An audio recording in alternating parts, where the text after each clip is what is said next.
Clara se réveilla avant l'aube, tirée par les pleurs d'Ethan à 4 heures du matin. Le petit appartement de cette résidence vieillissante en périphérie de Baltimore était humide et froid, l'air chargé de moisissures. Mais ce soir-là, une autre odeur flottait dans le couloir, une odeur âcre et piquante de plastique brûlé. Fronçant les sourcils, elle se précipita vers le berceau de son fils. Un mince filet de lumière traversait le carrelage froid du couloir. « Ethan » murmura-t-elle à voix basse. Ethan, 8 mois, était recroquevillé, le visage rouge, les bras agités de détresse. Clara se pencha et lui posa la main sur le front. « Tu es tellement chaud. » Le prenant dans ses bras, elle sentit son petit corps irradié de chaleur. « Tu as de la fièvre » murmura-t-elle. Dans le salon, Clara alluma la haute aspirante. L'odeur âcre se fit plus forte, attirant son regard vers le coin de la table à manger, où une pile de chiffons de nettoyage bon marché trônait, encore emballés dans leur fin plastique. Elle les avait achetés la veille à une vendeuse nommée Ruby, qui lui avait promis qu'il nettoie comme par magie, sentent bon et n'ont presque pas besoin d'être lavés. Clara ne s'était guère souciée de l'origine, seul le prix l'avait intéressé, 12 chiffons pour $2. Les cris d'Ethan s'intensifièrent. Clara le berça doucement, lui tapotant le dos jusqu'à ce que, après 15 minutes d'angoisse, ses sanglots se transforment en halètements saccadés. Ses yeux se fermèrent, ses lèvres sèches et gercées. À 7 heures du matin, elle l'emmitoufla et se précipita à la clinique la plus proche. Le docteur Lucas, le médecin calme et d'âge mûr de Savannah, prit la température d'Ethan, lui prescrivit un antipyrétique et nota, probablement un simple virus saisonnier. Surveillez-le, revenez si ça empire. Clara hocha la tête, mais le malaise la tenaillait. Cet après-midi-là, son amie Sarah l'appela du bout du couloir. « J'ai entendu Ethan toute la nuit, ça va ?» « Juste une légère fièvre et un courant d'air », répondit Clara, s'efforçant d'avoir l'air confiante. « Fais attention », la prévint Sarah. « Souviens-toi du bébé de Paloma, hospitalisé pendant des semaines sur une couverture moisie. » Clara força un léger rire, mais sentit le froid de cet avertissement. Avant le soir, Clara remarqua de minuscules rougeurs sur le cou d'Ethan et derrière ses oreilles, de petites bosses gonflées. En changeant sa couche, elle attrapa un des chiffons neufs pour l'essuyer. Quelques instants plus tard, Ethan sursauta violemment et pleura de nouveau. Sa peau était rouge de feu. Clara renifla le chiffon, sous son odeur supposée, fraîche, se cachait une piqûre chimique et une légère odeur de brûlé.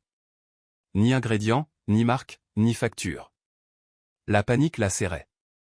Pendant 2 jours, le sommeil d'Ethan devint agité, il se réveillait en sursaut à chaque fois qu'il s'allongeait, une sueur froide perlait sur sa peau.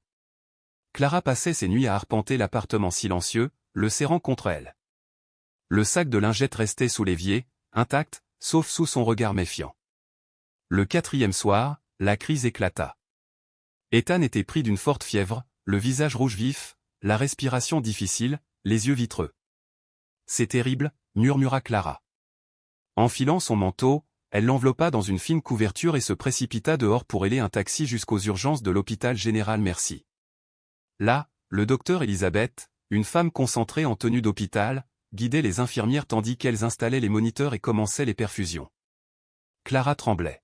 « Qu'est-ce qui ne va pas ?» s'étrangla-t-elle. Elizabeth leva les yeux, il est en détresse respiratoire avec une forte fièvre. Nous avons besoin de tests urgents. Quelques minutes plus tard, l'infirmière Ryan revint auprès d'Elizabeth.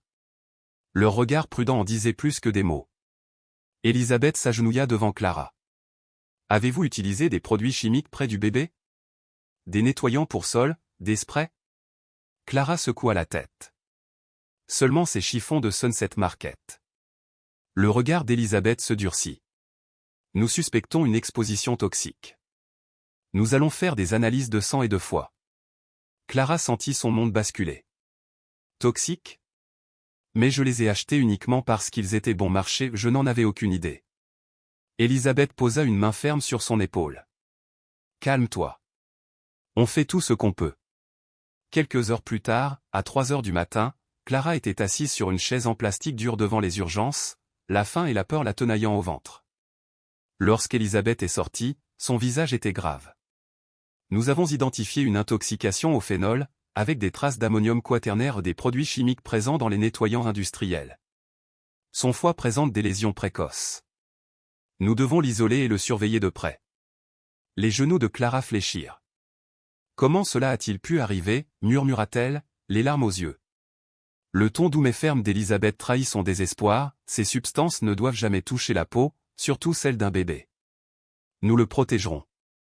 À 5 heures du matin, Clara se retrouva dans le couloir des soins intensifs, Sarah à ses côtés. Les mains de Clara tremblaient autour du rapport de laboratoire, chaque mot lui sembla une lame tranchante au phénol, lésions hépatiques, intoxication aiguë. Les chiffons bon marché, les promesses creuses de rubis, l'odeur accro, tout cela la hantait. À l'intérieur, Ethan était sous surveillance vigilante, chaque bip du moniteur étant un compte à rebours. Et Clara, épuisée et rongée par la culpabilité, se jura de ne plus jamais accepter une affaire à un tel prix. Nous ne sommes pas là pour accuser qui que ce soit, le plus important maintenant, c'est de le sauver. Mais j'ai besoin de savoir, as-tu encore quelques-uns de ces vêtements? Clara hocha la tête, les larmes aux yeux. Oui. Il y a un sac plein. Je l'ai gardé sous l'évier de la cuisine. Apportez un échantillon au laboratoire d'analyse dès que possible, a dit Elisabeth à Ryan. Ryan hocha la tête, puis se tourna vers Sarah. Peux-tu aider Clara à récupérer les affaires? On en a besoin au plus vite. Soudain, Clara se redressa brusquement, comme si on l'avait réveillée d'une claque. J'y vais, il faut que je fasse quelque chose. Sarah l'a soutenue et ensemble, elles ont quitté l'hôpital. Quand Clara revint, le sac de chiffon à la main, la police était déjà arrivée. 2 agents du commissariat local se tenaient à proximité, Anderson et Lucy, une femme d'une 40aine d'années au regard perçant. Lucy prit le sac et le tendit au technicien médico-légal. Pendant ce temps, Anderson s'adressa à Clara d'un ton plus doux. Mademoiselle Clara, dites-nous en détail où et quand vous avez acheté ces tissus. Au Sunset Market, vers la fin de la semaine dernière, murmura Clara. D'une femme nommée Ruby aux cheveux bruns bouclés, lunettes de soleil, peut-être la trentaine. Lucy le nota rapidement. Avez-vous un reçu? Non, j'ai payé en espèces. Je n'ai pas pensé à vérifier. Lucy marqua une pause, observant le visage de Clara, puis reprit son écriture. C'est bon. On va inspecter les stands dans ce coin. Clara faillit s'effondrer sur une chaise. Elisabeth, debout à côté d'elle, intervint doucement, le problème n'est pas le tissu lui-même, mais ce qu'il contient. Lucy acquiesça d'un signe de tête. J'ai vu beaucoup de produits toxiques nuire aux adultes, mais un nourrisson, c'est la première fois. À midi, Clara fut autorisée à rendre visite à Ethan dans l'unité d'isolement spécial. Il gisait immobile, les yeux clos, la peau légèrement jaunâtre et sèche. Les machines autour de lui bourdonnaient sans interruption. Clara s'approcha lourdement de lui, tomba à genoux et pressa sa joue contre sa petite main glacée. Mon bébé. Maman est là. Je suis vraiment désolé. J'ai été tellement stupide. Ryan se tenait devant la vitre, détournant le regard de la scène. Sarah tendit un mouchoir à Elisabeth tandis que Clara murmurait, je voulais juste économiser un peu d'argent, juste quelques dollars. Je n'aurais jamais cru que... Elle leva les yeux vers l'infirmière Ryan. A-t-il une chance? Ryan ne répondit pas. Il se détourna en silence. Ce soir-là, Clara ne rentra pas chez elle. Elle s'endormit affalée sur une chaise dans la salle d'attente des patients. Sarah apporta son porridge et son eau, mais Clara ne but qu'une petite gorgée. Vers minuit, Elisabeth s'assit à nouveau à côté d'elle. Nous avons commencé une cure de détox pour Ethan. Les premiers résultats montrent que son foie est toujours réactif, mais il devra être surveillé en permanence. Les prochaines heures seront cruciales. La voix de Clara tremblait. S'il n'y arrive pas. Elisabeth l'interrompit, se montrant vulnérable pour la première fois. N'y pense pas maintenant. Il se bat encore, et nous aussi. Le lendemain matin, la police est revenue. Lucy tenait un rapport d'analyse médico-légale. Les chiffons contiennent du phénol à une concentration 12 fois supérieure à la limite légale, et l'ammonium est de qualité industrielle ou non autorisée pour un usage domestique. Clara sentit son cœur se briser dans sa poitrine. Nous disposons désormais de preuves préliminaires, a poursuivi Lucy, mais il nous reste à identifier le vendeur. Il pourrait y avoir d'autres victimes qui n'ont pas été identifiées. Je veux que l'hôpital émette un avis d'urgence, répondit Elisabeth. Anderson a ajouté, nous vérifierons les caméras du marché, même si la plupart des stands éphémères ne sont pas autorisés. Lucy ferma son carnet et regarda Clara. Mademoiselle Clara, je sais que c'est douloureux, mais si vous vous souvenez d'autre chose, la voix du vendeur, le type de sac, un tatouage, dites-le nous. Cela pourrait sauver d'autres enfants. Clara hocha légèrement la tête. Je me souviens qu'elle avait un petit tatouage sur son poignet droit, un serpent, ou peut-être un crochet. Lucie a noté ça. Bien. On va suivre cette piste. Cet après-midi-là, Clara observait Ethan à travers la vitre. Sa dernière conversation avec Ruby lui revivait en tête, ça nettoie comme par magie, pas besoin de beaucoup laver. Elle tira sur ses cheveux. Je lui faisais confiance. J'ai laissé mon bébé vulnérable à cause d'économies stupides. Ryan passa et marqua une pause. Tu n'es pas la première à être trompée, mais laisse cette douleur aider ton fils à survivre. N'abandonne pas. Clara ne répondit pas. Elle serra les poings, les yeux rivés sur son petit-fils qui se battait toujours en silence. Tôt dimanche matin, Clara se tenait au milieu du marché Sunset. Ses mains tremblaient tandis qu'elle serrait une photo imprimée tirée des images de surveillance de l'hôpital, un cliché flou reconstitué d'après ses souvenirs. Sur cette photo, Ruby portait un chapeau à large bord et des lunettes de soleil, debout derrière un étal rempli de chiffons et de sacs bon marché. Une pancarte peinte à la main disait « Propre et bon marché ». Le vent de mars soufflait fort, lui envoyant au visage l'odeur âcre de viande grillée et de détritus humides. Clara se précipita parmi les interminables rangées d'étals. Le stand de Ruby se trouvait autrefois entre deux vendeurs, l'un vendant des ustensiles de cuisine, l'autre des accessoires pour cheveux. Cet espace était maintenant un stand de chaussures d'occasion, et Ruby n'était plus là. Elle s'arrêta devant une femme qui rangeait des chaussures. « Excusez-moi, vous connaissez la femme qui vendait des chiffons de nettoyage ici ?» Elle s'appelait Ruby, elle avait les cheveux bouclés et portait des lunettes de soleil. La femme la fixa du regard, puis secoua la tête. « Je ne la connais pas. » Clara brandit la photo. « Regardez-la, vous la reconnaissez ?»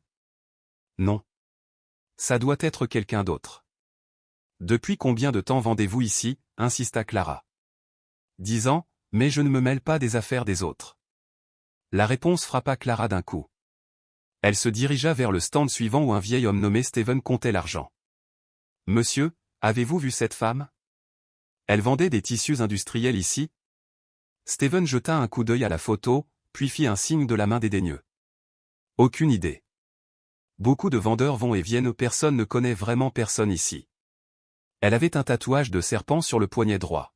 « Avez-vous déjà vu quelqu'un comme ça ?» Steven baissa les yeux et ne dit rien de plus.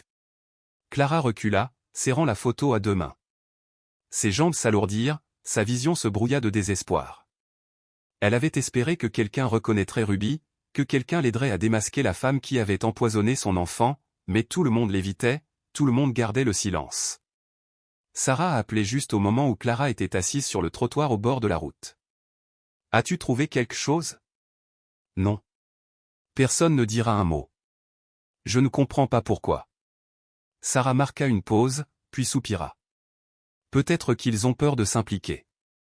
Les marchés éphémères regorgent de trucs louches. Et si Ruby était protégée ? Le cœur de Clara fit un bond.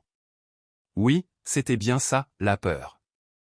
La peur d'être entraînée dans des ennuis, menacée, victime de représailles. Elle leva les yeux vers le flot de visages qui défilaient, acheteurs, vendeurs, distraits, pressés où personne ne savait, ou plus exactement, personne ne voulait savoir. De retour à l'hôpital, Clara ne se rendit pas directement dans la chambre d'Ethan. Elle passa devant l'aile pédiatrique et se dirigea vers le panneau d'affichage de la communauté. Là, était affiché le dernier article, un nourrisson hospitalisé suite à une intoxication chimique due à des chiffons de nettoyage bon marché. La photo qui l'accompagnait montrait de petites mains couvertes de rougeur vive, immobiles dans un berceau. Ci-dessous se trouvaient des dizaines de commentaires imprimés. Elle a essayé d'économiser quelques dollars et a fini par blesser son propre enfant, c'est bien fait pour elle. Encore une mère idiote qui sacrifie son enfant à la mesquinerie au pauvre bébé. Mais je ne peux pas avoir pitié d'elle. Ses yeux se brouillèrent tandis qu'elle parcourait le texte. Elle toucha la dernière ligne, entourée de rouge. Si vous êtes une mère irresponsable, voilà ce qui arrive. Elle se retourna et s'enfuit du plateau, son cœur battant comme si quelqu'un lui frappait la poitrine. De retour dans la chambre d'isolement, elle vit Ryan prendre des notes. Ethan gisait immobile, constamment sous perfusion, son petit corps recroquevillé comme si la vie l'avait déjà quitté. Ryan leva les yeux vers Clara, la voix plus douce. Des nouvelles? Non. Personne ne parle. Personne ne l'a reconnue. Elle a disparu comme si elle n'avait jamais existé. Ryan hocha lentement la tête. Ce genre de vendeur est un fantôme, ils sont là quand ils veulent vendre, et disparaissent dès qu'il y a danger. Clara resta silencieuse, puis s'assit près du lit d'Ethan. Elle prit sa main et la pressa contre sa joue. Ethan, j'ai fait tout ça pour économiser quelques dollars. Je t'ai fait souffrir. Comment puis-je arranger ça? Un souffle faible et rauque s'échappa de ses minuscules poumons. Elisabeth entra. Nous venons de refaire ses analyses d'enzymes hépatiques. Elles sont toujours élevées, mais pas dans la fourchette critique. Cependant, il n'y a pas eu d'amélioration nette. Clara se mordit la lèvre. Ce qui veut dire? Nous sommes dans une zone grise. Nous ne savons pas quelle direction il prendra. Clara rétorqua, on ne peut rien faire d'autre? Nous faisons tout ce que nous pouvons, dit doucement Elisabeth. Ce soir-là, Sarah est revenue à l'hôpital avec un sac de nourriture, mais Clara n'a pu toucher à rien. Tu dois manger, insista Sarah. Clara secoua la tête. Je n'arrive pas à avaler. J'ai peur. Peur de quoi? J'ai peur qu'il meure à la seconde où je me détourne. Sarah se tut, puis sortit son téléphone. Il y a un groupe en ligne, Mère pour la vérité. J'y ai posté votre cas anonymement. Plusieurs mères m'ont envoyé des messages. Certaines utilisaient les mêmes lingettes, leurs enfants avaient aussi des éruptions cutanées et une toux chronique. Clara leva la tête. Vraiment? Sarah hocha la tête. Je leur ai envoyé le nom de Ruby et ta description.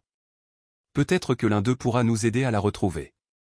Clara éclata soudain en sanglots.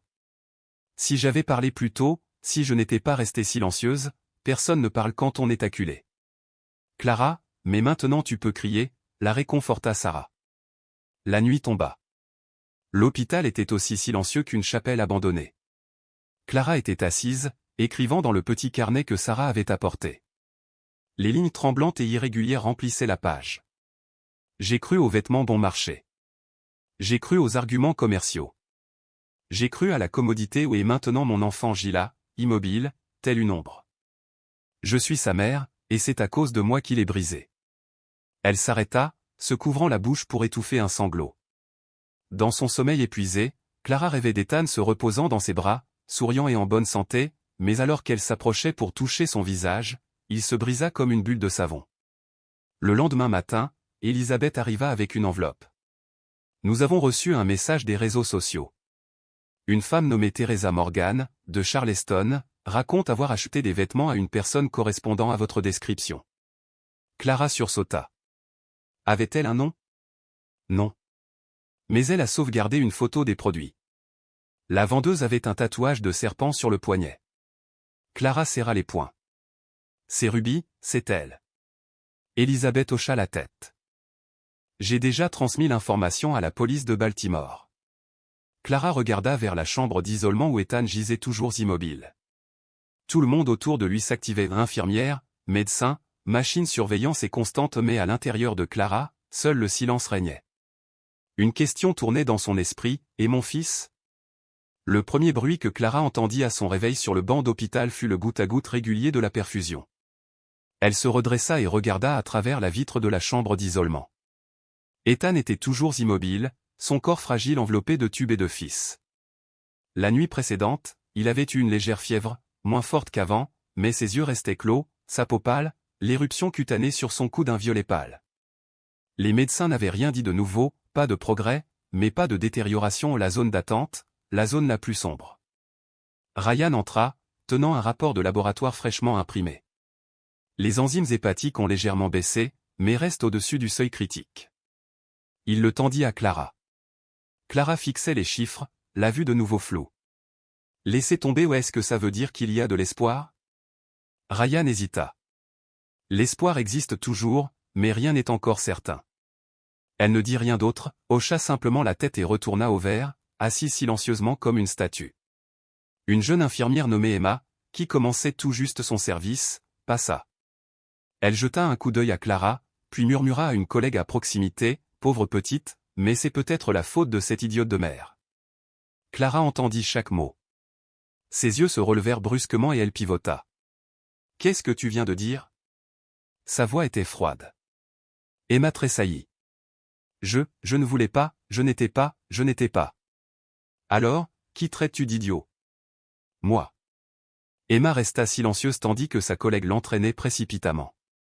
Clara resta figée, les poings serrés. Elle se tourna vers Ethan, les larmes coulant à flots, sans prendre la peine de les essuyer.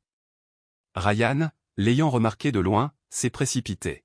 « Ce qui s'est passé ? » « Rien, juste une personne de plus qui pense que je suis une mère stupide, » dit Clara avec amertume. Ryan ne répondit pas, il soupira simplement. Parfois, les gens jugent parce qu'ils ont peur d'être jugés. 1 heure plus tard, Sarah apporta un petit paquet, des articles de soutien du groupe Mère pour la vérité, des mouchoirs, une tisane, un carnet. Clara le prit. À l'intérieur du sac se trouvait également un petit mot manuscrit.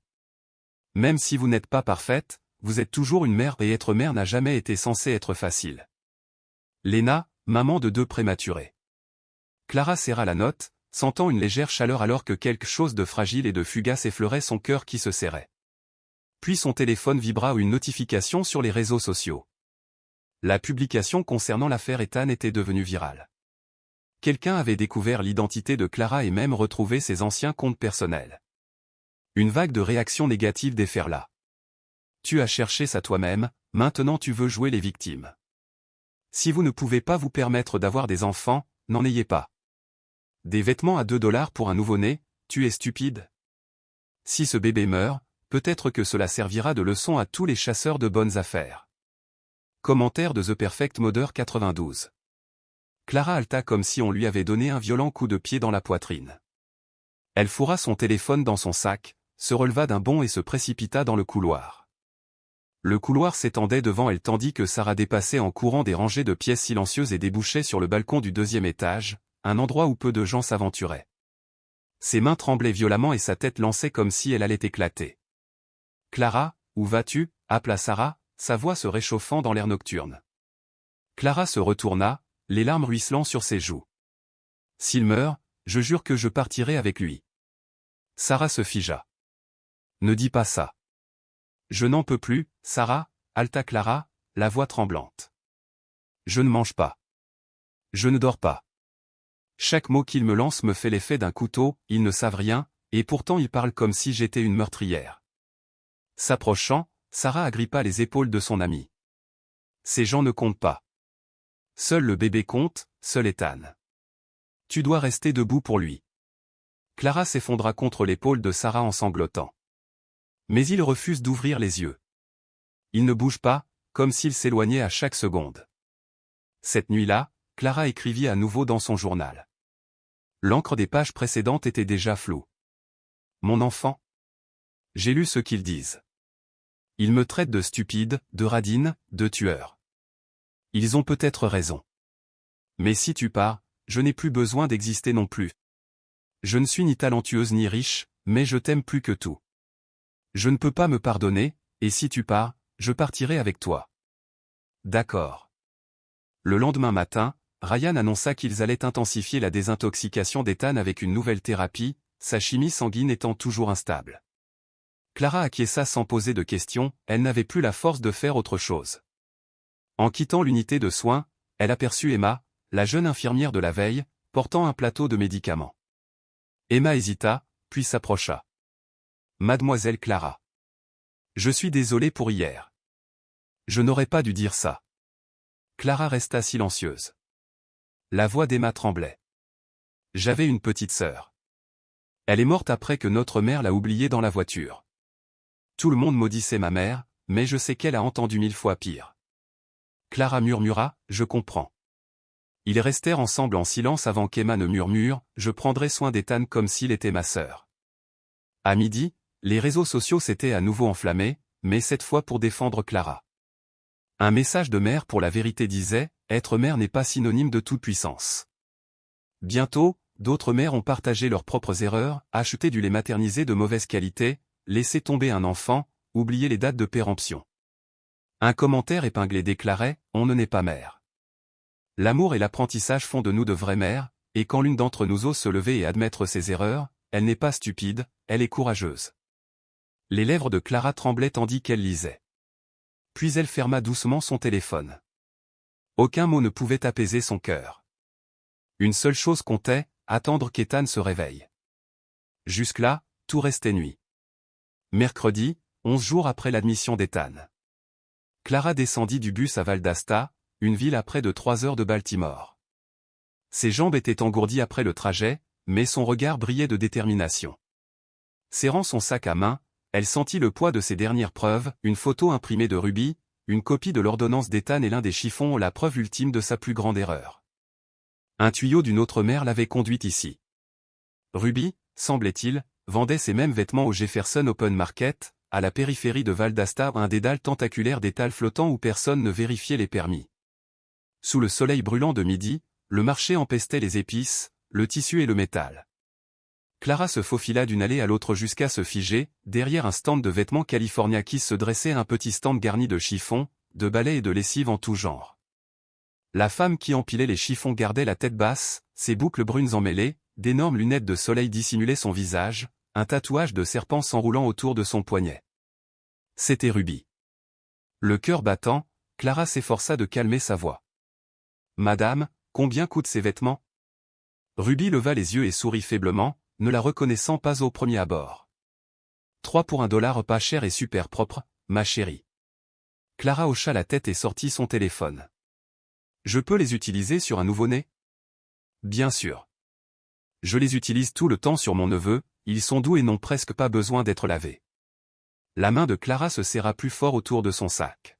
« Alors, si j'essuyais le visage d'un bébé avec un mouchoir et que le bébé avait des rougeurs, ne pouvait plus respirer, avait une forte fièvre et finissait à l'hôpital, qu'est-ce que tu dirais ?» Ruby hésita, son sourire se figeant. Clara retira ses lunettes de soleil d'un geste brusque. « Vous souvenez-vous de moi ?» Ruby recula. « Toi, tu es. Je suis la mère du bébé qui est entre la vie et la mort à cause des ordures que tu vends. » La voix de Clara se brisa, et plusieurs clients se retournèrent pour la regarder. Ruby reprit ses lunettes. Sa voix baissa. « Je ne sais pas de quoi tu parles. Je vends juste des vêtements, ce que les gens en font, c'est leur affaire. » Clara ne put se retenir. Elle sortit le vieux chiffon de son sac et le jeta sur la cabine. Ces produits contiennent des produits chimiques industriels. Tout l'hôpital l'a confirmé. Mon fils est sous respirateur à cause de ça. Ruby jeta un coup d'œil autour d'elle, puis parla d'une voix basse et furieuse. Dégage. Si tu veux crier, va ailleurs. Je n'ai rien fait de mal. Tu savais que c'était toxique, je le vois dans tes yeux, j'entends le mensonge dans ta voix. Ruby ricana. Bien sûr que je le savais. Mais qui t'a obligé à l'acheter? Qui t'a obligé à essuyer le visage de ton enfant? Tu l'as choisi parce qu'il était bon marché. Clara eut l'impression d'avoir reçu un coup de poing dans la poitrine. Tu es un monstre. Non, ma chérie, je suis réaliste, dit Ruby en sortant une cigarette de sa poche et en l'allumant. Tout le monde achète des trucs bon marché. Je vends juste ce que le marché veut. Tu tues des gens? Personne ne t'a forcé à en consommer. Ne blâme pas les autres si c'est toi qui l'as ramené à la maison. Un homme du stand voisin est intervenu. Que se passe-t-il ici? Ruby se tourna vers lui, toujours aussi calme. Rien, juste une folle qui fait une scène. Clara a crié, je ne suis pas folle, mon enfant est en train de mourir. L'homme la poussa légèrement. Si tu n'achètes pas, alors va-t'en. Les gens comme toi ne sont pas les bienvenus ici. Clara sortit son téléphone. J'appelle la police. Oui, je suis au Jefferson Open Market. J'ai trouvé Ruby, la vendeuse de chiffons contaminée au phénol, source d'empoisonnement. Ruby rit. Vas-y, appelle. Tu as des documents? Des preuves que tu m'as forcé? Clara recula, le cœur battant. La voix du répartiteur parvint du téléphone, nous allons envoyer des agents sur place, mais attention, si aucune infraction n'est commise. La voix de Clara tremblait lorsqu'elle raccrocha. Tu seras arrêté, je te le jure. Ruby laissa échapper une bouffée de fumée et haussa les épaules. Jurez autant que vous voulez, mais votre petit garçon respirera-t-il encore d'ici là? Les mains de Clara tremblaient si violemment que les larmes lui montèrent aux yeux. Tais-toi. Ne parle pas de lui. Se penchant vers elle, Ruby murmura froidement, « Tu ne peux pas me tuer, mais tu meurs lentement de ta propre culpabilité. C'est ta véritable punition. » Clara s'exclama. Elle se précipita et gifla Ruby de toutes ses forces, mais Ruby s'esquiva et un homme s'interposa entre elles. « Reculez, prévint-il. Ou j'appelle la police pour agression. » Clara trébucha en arrière, son cri rauque et instable. « J'ai tué mon propre enfant en me faisant confiance, et tu as tué mon âme par ton silence. » Autour d'eux, le marché bourdonnait de murmures. Quelques passants décrochèrent leur téléphone, mais personne n'intervint. Ruby baissa la tête et commença à emballer ses marchandises en silence, comme si de rien n'était. Effondrée sur le gravier, Clara frappait le sol d'une voix rugissante, celle d'un animal blessé. « Rendez-moi mon enfant. Rendez-le-moi. » Le soleil ardent tapait fort, la poussière tourbillonnant dans l'air sec. Seul le rire moqueur de Ruby résonnait aux oreilles de Clara. À l'arrivée de l'agent Lucie, Ruby avait disparu. « Nous ne pouvons agir que si nous la prenons sur le fait ou si nous avons des preuves tangibles qu'elle distribue des substances interdites, » dit Lucie, la frustration perçant son ton. Clara ne l'entendit pas. Elle s'assit sur une chaise en plastique à la gare, serrant le morceau de tissu comme s'il s'agissait de la peau de son fils, les yeux creux. L'agent Anderson, son escorte, lui tendit un verre d'eau. « Nous allons poursuivre l'enquête. N'abandonnez pas. » Clara le regarda comme si elle peinait à saisir le sens de ses mots. « N'abandonne pas, » murmura-t-elle, mais intérieurement, elle ne ressentait que du vide. « J'ai choisi de l'acheter, » murmura-t-elle. « J'ai choisi de lui essuyer le visage. J'ai ramené la mort à la maison. » Lucie s'agenouilla près d'elle, la voix douce. « Faire une erreur n'est pas un crime. Refuser de l'admettre, c'est ça le vrai crime. » Clara ne répondit pas. Elle répéta un mantra à voix basse, « Bébé, attends-moi. Je reviens. » Peu avant 21h, le taxi s'arrêta devant l'entrée de l'hôpital. Clara en sortit, son manteau taché de poussière, les cheveux emmêlés. Elle courut dans le long couloir, dont les lumières blanches projetaient des reflets fantomatiques sur les visages inquiets. À la porte des soins intensifs, le docteur Elisabeth attendait, l'inquiétude gravée sur son visage. « J'ai quelque chose à te dire, » dit Elisabeth tandis que Clara haletait. Le foie d'Ethan ne réagit plus au traitement de détoxification. Son taux d'enzyme a dépassé la limite tolérable, et sa peau est maintenant complètement jaune. Il entre en insuffisance hépatique aiguë. Clara recula en titubant, comme si le sol s'était effondré. « Non, ce n'est pas possible. Ce matin, tu as dit qu'il y avait encore de l'espoir. » « Il y en avait un, » répondit doucement Elisabeth. « Mais tout a changé ces 6 dernières heures. Son corps ne peut plus se détoxifier tout seul. Sans intervention avancée, il risque de ne pas survivre aux prochaines 48 heures. » Clara avait l'impression d'être étranglée. Elle ne pouvait plus respirer, ni crier, ni pleurer. Derrière elle, la voix de Ryan se brisa. « On a fait tout ce qu'on pouvait, Clara. Et maintenant, qu'est-ce que je fais ? Rester assise ici et le regarder mourir ?» Elisabeth lui tendit un formulaire. « Il reste une dernière option, une greffe de foie. Mais Ethan est trop petit pour figurer sur la liste des donneurs habituels. Si nous trouvons un parent biologiquement compatible, nous pourrions peut-être le sauver. » La main de Clara tremblait lorsqu'elle prit le formulaire de don. La vue des informations de l'hôpital et de la ligne de consentement lui rappela tous les sacrifices qu'elle serait appelée à faire. Sans hésiter, elle prit un stylo et signa. « Attendez » s'exclama Ryan en s'avançant. « Vous n'êtes pas en bonne santé non plus. Vous devez passer des tests, vous devez remplir les conditions requises. »« Je m'en fiche » cria Clara. « Je suis sa mère. Si mon foie peut le sauver, prends autant que tu en as besoin. » Sarah, son amie, accourut et la saisit par le bras. « Clara, c'est dangereux. Tu ne peux pas le sauver en te suicidant. » Des larmes coulaient sur le visage de Clara. « Alors je mourrai avec lui. Je ne peux pas vivre s'il... » Elisabeth tenait doucement les épaules de Clara, d'une voix calme mais chargée de tristesse. « Clara, je comprends. Mais s'il te plaît, fais d'abord les tests de compatibilité. Si vous êtes compatible, nous procéderons immédiatement. Sois forte, il a besoin que tu gardes les idées claires. » Cette nuit-là, Clara était assise près du lit d'Ethan. Il gisait immobile, des tubes à oxygène dans son petit nez, sa poitrine se soulevant et s'abaissant selon des rythmes faibles et fragiles. L'écran clignotait en vert, rouge et jaune, comme des éclairs lointains dans un orage. Clara pressa sa main glacée contre sa joue. « Ethan, je suis désolé de t'avoir laissé souffrir ainsi. » Ryan se tenait tranquillement dans l'embrasure de la porte avant de la fermer doucement pour leur donner de l'intimité. Clara murmurait chaque mot comme si elle puisait au plus profond de son cœur brisé. « Si tu ne peux pas rester, je ne resterai pas non plus. J'ai détruit ton petit corps pour un chiffon ou une bêtise. Je t'ai fait victime de mon ignorance. » Ses larmes tombèrent sur son poignet, brûlantes et tremblantes. « Je ne mérite pas d'être ta mère. Mais si tu me pardonnes, si tu m'entends encore, bouge juste une fois. Même un doigt. Fais-moi savoir que tu es toujours là. » Seul le bip régulier des machines répondait à sa supplication. Elle baissa la tête. « Si tu pars, je t'accompagne. Je te le jure. » À 1 heure du matin, Clara était toujours penchée près du lit, les yeux écarquillés, sans sommeil. Sur la table se trouvait le formulaire de don et les résultats de son analyse de sang, toujours en attente. Son esprit repassait chaque instant, le premier sourire d'Ethan, ses roucoulements au son de la musique, ses pieds potelés qui lui donnaient des coups de pied dans les mains pendant le changement de couche.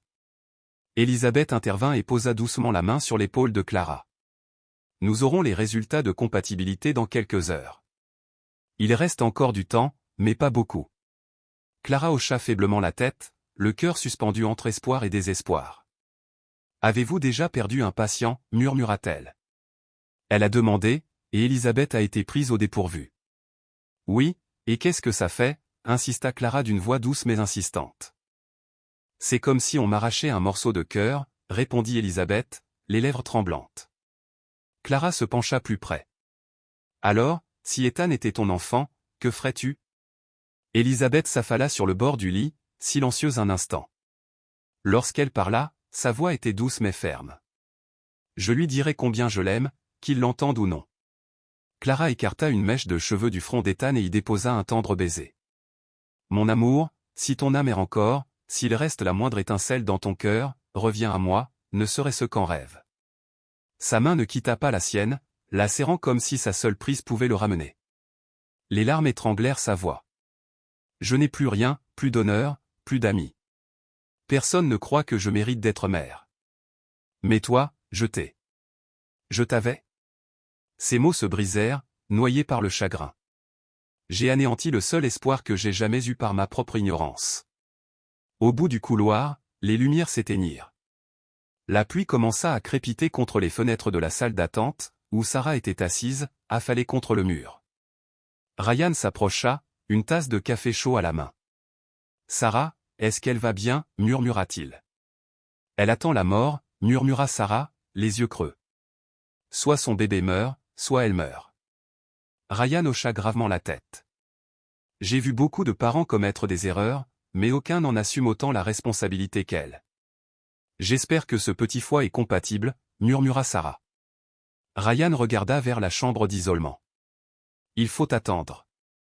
Mais tant qu'il y a de la vie, il y a encore une chance. » Vers 3 heures du matin, Clara tremblait en écrivant dans son journal. Ses mots vacillaient sur la page. « Ce soir sera peut-être le dernier. Si c'est le cas, j'espère que quelqu'un lira ceci.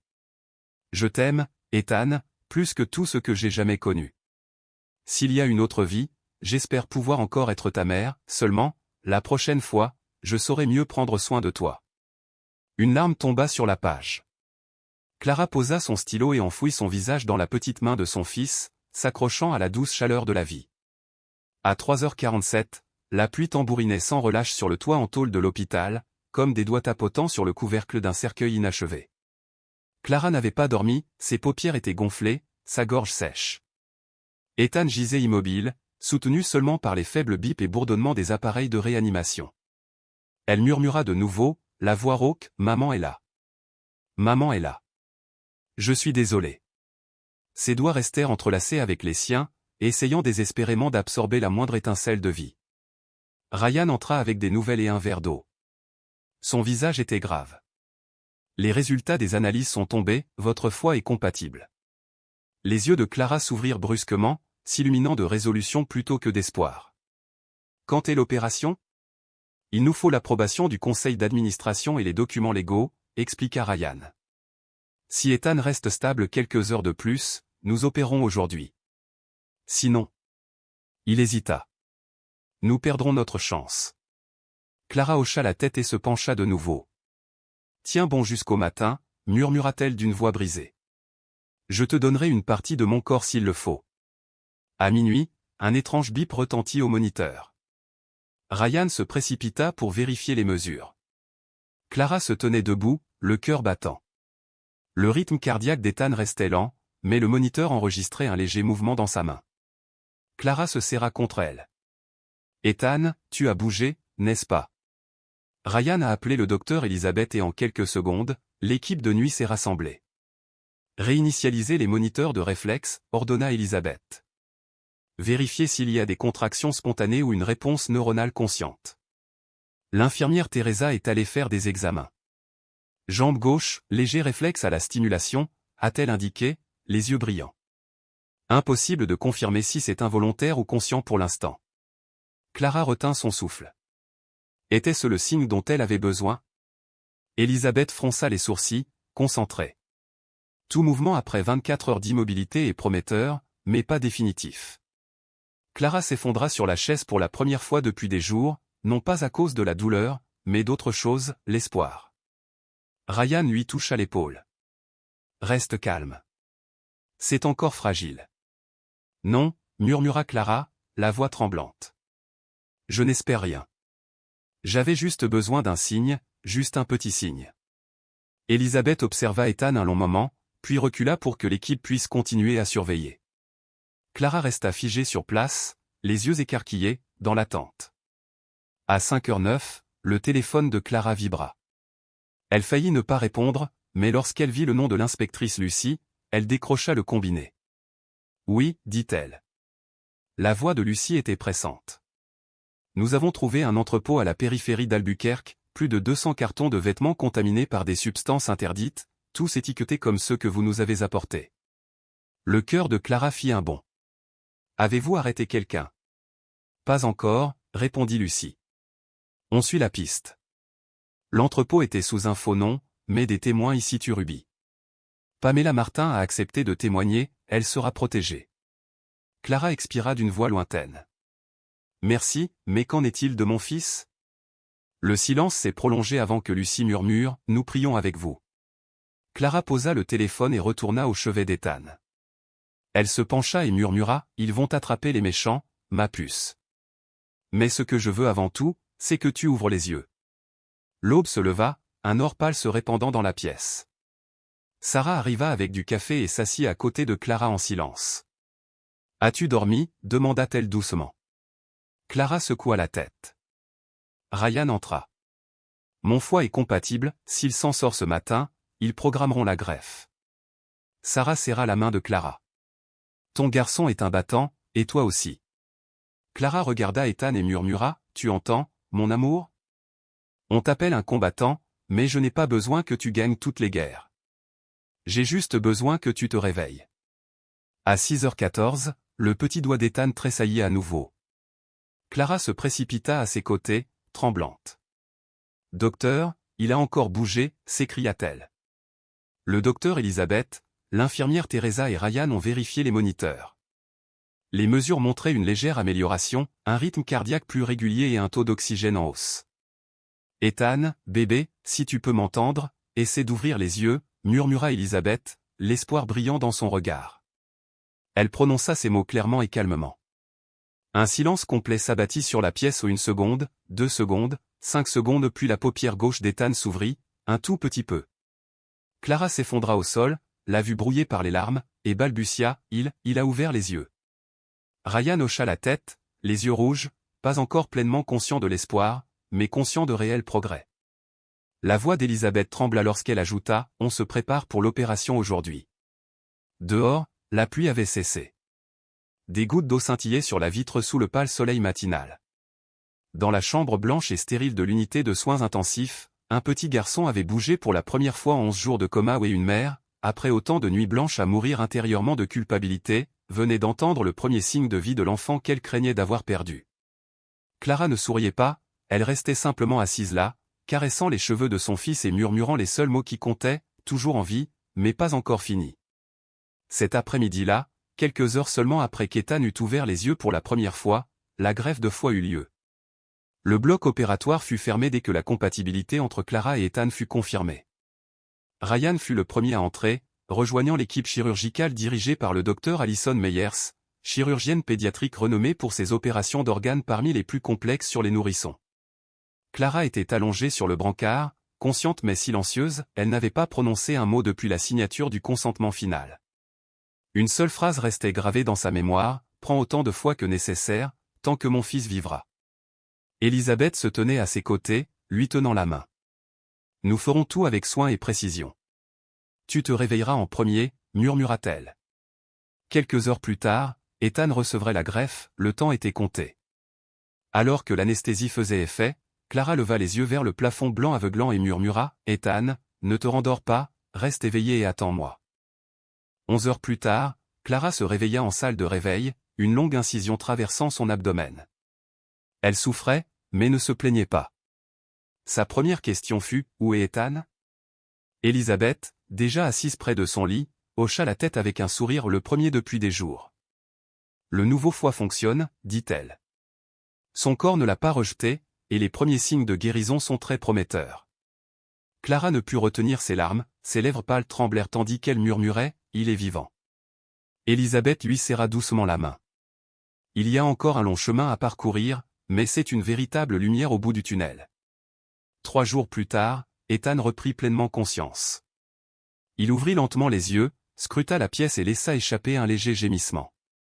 Sa petite poitrine se soulevait et s'abaissait, sa respiration devenant plus régulière. Le docteur Meyers effectua des examens neurologiques et des réflexes, tout était normal, même s'il était encore faible, et il n'y avait aucun signe de lésion cérébrale due au coma. Lorsque Clara fut enfin autorisée à voir son fils, elle ne pouvait pas encore marcher, 2 infirmières la poussèrent alors dans un fauteuil roulant à côté de son lit. Clara tremblait, muette, tandis que le garçon la fixait droit dans les yeux pour la première fois depuis près de 2 semaines. Pas de parois vitrées, pas de tube à oxygène, pas de perfusion entre les deux, juste la mère et l'enfant qui se regardaient dans les yeux. Clara tendit la main et lui toucha la joue en balbutiant, « Tu te souviens de maman ?» Ethan se déplaça, attrapa son doigt et esquissa un léger sourire. Ryan s'essuya les yeux. Alison sourit chaleureusement, c'est un battant, et sa mère aussi. Clara posa sa tête contre le bord du lit et murmura, « Tu es en vie, c'est un miracle. » La nouvelle de l'opération et du rétablissement miraculeux d'Ethan s'est rapidement répandue sur les réseaux sociaux, non pas par l'intermédiaire de Clara, qui n'était pas revenue en ligne, mais par la communauté Mother for the Truth. Celle-ci a publié un article détaillé intitulé « Du cauchemar au miracle, l'histoire de Clara et de son bébé Ethan nous force tous à regarder en nous-mêmes. » Le message n'enjolivait rien, il mettait en lumière les erreurs de Clara, son insupportable culpabilité et le courage qu'il lui a fallu pour en assumer les conséquences, choisissant de risquer sa vie pour sauver son enfant. Des milliers de commentaires ont afflué, la plupart des messages de soutien, d'empathie et d'admiration. J'ai pleuré pendant des heures après que mon bébé a eu une intoxication alimentaire à cause d'un aliment que j'avais cuisiné. Je comprends. Être mère ne signifie pas être parfaite, mais se relever après chaque chute. C'est la personne la plus courageuse que j'ai jamais entendue. Un passage de la publication a été plus partagé que tout autre, quand une mère offre son propre foie pour sauver son enfant, personne n'a plus le droit de la juger. Elle n'a pas besoin de pardon, elle s'est rachetée par la chair et le sang. Les forces de l'ordre ne sont pas restées inactives non plus. Lucie, l'inspectrice principale, a appelé Clara juste au moment où elle s'endormait enfin.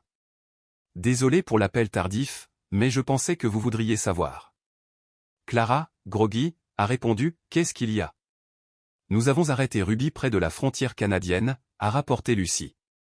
Elle essayait de quitter les États-Unis avec de faux papiers. Nous avons suffisamment de preuves, provenant de l'entrepôt d'Albuquerque, des témoignages et l'échantillon de produits que vous avez fournis. Elle est officiellement inculpée de distribution de matières dangereuses et de mise en danger d'enfants. Après un silence, Clara a demandé, a-t-elle dit quelque chose ? La voix de Lucie s'est durcie. Elle a tout nié, mais elle n'a plus aucune issue. Clara a fermé les yeux et a pris une grande inspiration. Merci. Lucie a hésité, puis a ajouté, nous envisageons de rendre l'histoire publique, non seulement pour les poursuites judiciaires, mais aussi pour alerter les gens. Si vous le souhaitez, nous aimerions vous interviewer pour les médias. Clara a regardé Ethan, paisiblement endormi dans ses bras. Oui, dit-elle, mais seulement après qu'il soit complètement rétabli.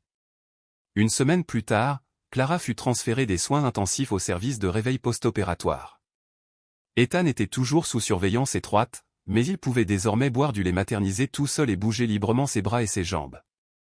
Sarah vint lui rendre visite, portant un dessin au crayon envoyé par des membres de Mère pour la Vérité, une mère debout dans un champ, tenant un enfant rayonnant de lumière. « Ils ont dessiné ça pour toi », dit Sarah en souriant et en tendant le dessin à Clara. Des larmes coulèrent à nouveau sur les joues de Clara, mais c'étaient maintenant les larmes de quelqu'un revenu de l'enfer. « Quand je pensais ne pas mériter de vivre, mon fils m'a ramené à la vie. » Sarah serra la main de son amie et murmura, « Il ne t'a pas seulement ramené à la vie, il t'a amené à une nouvelle vie. » 2 semaines plus tard, Clara marchait lentement, les bras encore bandés, mais le regard plus brillant que jamais. Elle tenait Ethan dans ses bras pour la première fois dehors, sous le soleil matinal depuis cette épreuve. Un journaliste local se tenait à proximité, aux côtés de l'inspectrice Lucie, filmant un court extrait des retrouvailles de Clara avec le groupe des Mères pour la Vérité ou des femmes qui avaient elles aussi commis des erreurs, mais refusaient de les laisser les définir. Une femme nommée Ella, qui avait perdu son premier enfant suite à une réaction médicamenteuse, serra Clara fort dans ses bras et murmura « Nous avons survécu non pas pour fuir le passé, mais pour le transformer en un feu qui éclaire le chemin à suivre. » Clara hocha la tête, regardant Ethan dormir profondément dans ses bras, « Mon enfant est vivant. Je suis déjà morte une fois, maintenant je sais vivre. » 3 mois après la transplantation hépatique réussie, Clara emmena Ethan hors de l'hôpital général de Mercy. La lumière du soleil du début de l'été recouvrait leurs épaules d'une douce couverture dorée, apaisant les cicatrices encore gravées dans leurs âmes. Clara avait perdu près de 8 kilos, sa peau était pâle, ses pas lents et pourtant, chaque foulée était comme un battement de cœur de résurrection. Sarah se tenait sur le seuil, un bouquet de tournesol dans les bras. « Bienvenue au monde », murmura-t-elle, un sourire éclatant et chaleureux. Clara rit à travers ses larmes, serrant son ami fort contre elle. « Nous sommes vivants », parvint-elle à dire, la voix tremblante d'incrédulité et de soulagement. Ethan dormait paisiblement dans sa couverture en forme d'ourson, le visage calme et rose, sans tube ni machine. Sarah se pencha et murmura, « Petit guerrier, tu es un miracle. » Clara caressa ses cheveux doux et laissa briller ses yeux. « J'apprends encore à croire au miracle », admit-elle doucement. 2 semaines plus tard, Clara a fait ses valises et a quitté le vieil appartement où son cauchemar avait commencé. Grâce au soutien de Mère pour la Vérité et à un prêt d'une association humanitaire, elle a loué un petit appartement ensoleillé à Brooklyn, plus calme, plus vert et à 2 pas d'une école maternelle. Déterminée à reconstruire sa vie, elle a trouvé un emploi à temps partiel dans une association de protection des consommateurs, où elle a contribué au dossier de recherche et au suivi des plaintes. Ce travail n'était pas stressant, il lui a permis de renouer avec un monde plus vaste que celui de l'hôpital. Lors de sa première matinée à l'association, Clara portait un chemisier blanc impeccable, les cheveux soigneusement coiffés. Elle embrassa Ethan sur le front avant de le confier à Sarah. « Maman va travailler. Je serai bientôt à la maison. Cette fois, je vis pour toi. » Au bureau, elle trouva Edward Miller, le gentil responsable de secteur, qui l'attendait avec une épaisse liasse de rapports. Edward l'avait interrogé après l'incident, sa propre fille avait été victime de produits cosmétiques de mauvaise qualité. Il sourit gentiment en lui tendant les documents. « Voici les produits signalés au cours de l'année écoulée. Nous devons remonter à leur origine et alerter les autorités de réglementation si nous constatons des infractions. » Clara accepta le paquet avec gratitude. « Merci pour cette opportunité, dit-elle. » Edward hocha la tête. Personne ne comprend mieux les consommateurs qu'une personne qui en a été victime. Pendant ce temps, le procès de Ruby à Valdosta attirait une salle d'audience bondée de parents dont les enfants avaient été victimes de violences. Oubliez ses lunettes de soleil et son sourire suffisant, elle était assise derrière la table de l'accusé, la posture raide et les yeux creux. L'inspectrice Lucie, qui avait minutieusement suivi l'affaire, présenta des photos de l'entrepôt, des analyses chimiques, des témoignages et le témoignage bouleversé de Pamela Martin, une ancienne vendeuse devenue lanceuse d'alerte. La voix de Pamela tremblait lorsqu'elle décrivit le moment où elle réalisa qu'un enfant avait failli mourir à cause de tissus bon marché et toxiques. Le juge demanda alors à Ruby si elle avait quelque chose à dire pour sa défense. Ruby regarda droit devant elle et répondit d'un ton sec et impassible, il savait que c'était bon marché. Personne ne les a forcés à acheter. J'ai vendu ce qu'ils voulaient. Le silence s'abattit sur la salle. Le procureur s'est levé et a déclaré « Nous ne jugeons pas l'intention, mais les conséquences ». Des dizaines d'enfants ont été blessés, l'un d'eux a failli mourir, et des familles sont confrontées à un traumatisme permanent. Au bout de 2 heures, le tribunal a condamné Ruby à 3 ans de prison pour distribution de produits dangereux et a ordonné une restitution aux familles concernées. À l'extérieur de la salle d'audience, Lucie a envoyé un SMS à Clara, elle a été condamnée. Clara a lu le message, a posé son téléphone, a fermé les yeux et s'est murmuré « Tu as ta réponse, Ethan ». 1 mois plus tard, Ethan entra dans une petite école maternelle accueillante pour son premier jour de classe. Il s'accrocha à la jupe de sa mère, les larmes aux yeux. S'agenouillant, Clara l'enveloppa d'une étreinte réconfortante. « N'aie pas peur. Tu te feras de nouveaux amis ici, et je t'attendrai juste devant. » Il hésita, puis hocha la tête. Après le cours, Clara ouvrit son sac à dos et découvrit un dessin, une mère portant une cape de super-héros à côté d'un garçon souriant.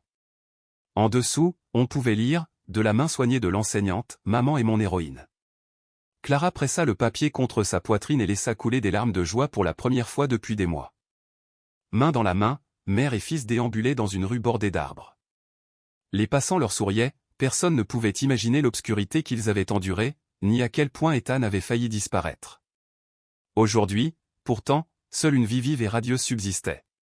Leur parcours témoigne de la responsabilité parentale, de la vigilance et du courage. Un seul petit choix peut avoir des conséquences imprévues, mais l'amour inconditionnel, la force d'affronter ses erreurs et la détermination à réparer définissent une mère.